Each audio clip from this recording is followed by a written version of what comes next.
We're going to have a look at how to differentiate sin x, and we're going to do it from first principles using the formula that you used at AS.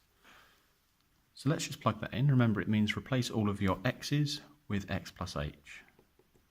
So we're going to have sin of x plus h. That must be in the brackets because we're replacing the x with x plus h. It's not sin of x plus h. Okay. Minus sin of x all over h.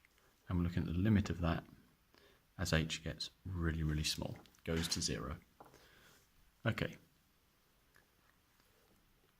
We need to expand this bracket. There's nothing else to do.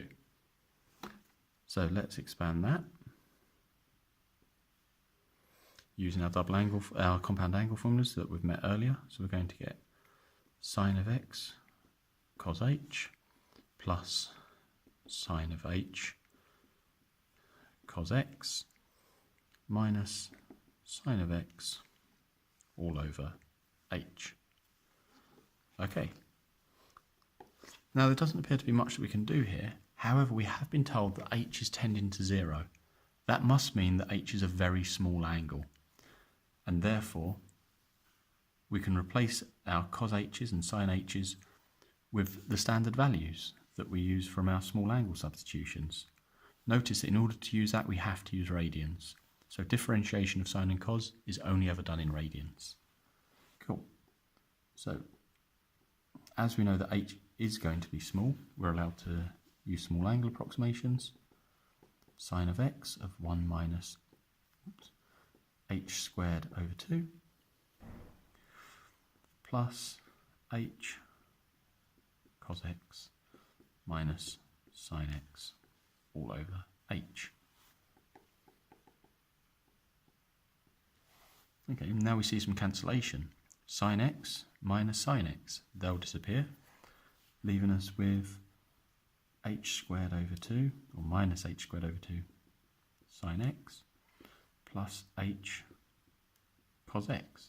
Those terms have cancelled all over h. Now I can cancel my factor of h,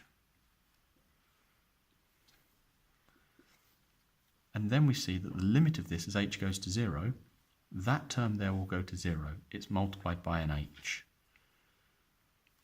So this will now equal 0 plus cos x. We've proven that the derivative of sin x is cos x. You can use a similar method to show the derivative of cos x is minus sin x. It's probably worth doing that yourself. You may also want to work through sin of 2x and prove that the derivative of that is 2 cos 2x. We'll see two ways of doing that. We can do it from first principles, but we can also do it using the chain rule that we'll meet in another video.